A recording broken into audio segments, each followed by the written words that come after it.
আল্লাহ তাআলা বলে, বান্দা রোজার মাধ্যমে কি অর্জন হবে? তাকওয়া অর্জন হবে, তাকওয়া। আর এই তাকওয়া কি জিনিস? পয়গম্বরের কাছে সাহাবায়ে কেরাম গিয়ে বলে, ও পয়গম্বর, তাকওয়া কাকে বলে? তাকওয়া।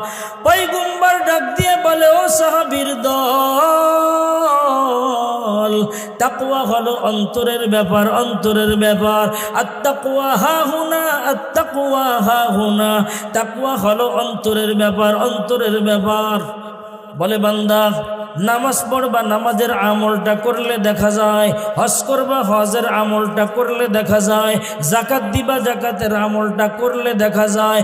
আরো যত আমল আছে এই আমলগুলি বান্দা করবা, সব কিছু দেখা যায়, দেখা যায়। কিন্তু মাহে রমজান মাসের রোজা এমন একটা আমল, বলে এই রোজাটা বান্দা তুমি রাখবা একমাত্র আল্লাহর জন্যই হবে। কার জন্য? বলে, বান্দা তুমি রোজা অবস্থায় যদি ঘরের ভিতরে ঢুকে ভাত খাও, রোজা অবস্থায় যদি ঘরের ভিতরে ঢুকে পানি পান করো, দুনিয়ার কোনো মানুষ দেখবে না, কিন্তু আমার আল্লাহ তোমার দিকে তাকিয়ে থাকবে। এজন্যই বলে আল্লাহর চোখ ফাঁকি দেওয়া যাবে না। এজন্যই যে রোজা রাখে, রোজা, এই রোজাটা দুনিয়ার কোনো মানুষ দেখে না, দুনিয়ার কোনো মানুষ দেখতেও পায় না রোজার আমলটা। এই রোজার আমলটা একমাত্র কেবলমাত্র আমার আল্লাহ, আমার আল্লাহর জন্যই বান্দা করে। কার জন্য করে? আল্লাহর জন্য করে, আল্লাহর জন্য। আল্লাহ তাআলা বলেন, তাকওয়া অন্তরের ব্যাপার। পয়গম্বর হাদিসের মাধ্যমে জানা দেয়, তাকওয়া চোখে দেখা যায় না, চোখে দেখা যায় না। বলে তাকওয়া ইখলাস, এটা অন্তরের ব্যাপার, অন্তরের ব্যাপার।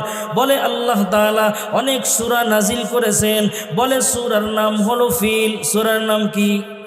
ফিল। সূরার ভিতরে এই সূরার নাম পাওয়া যায়, আলাম তারা কাইফা ফাআলা রাব্বুকা বিআসহাবিল ফিল।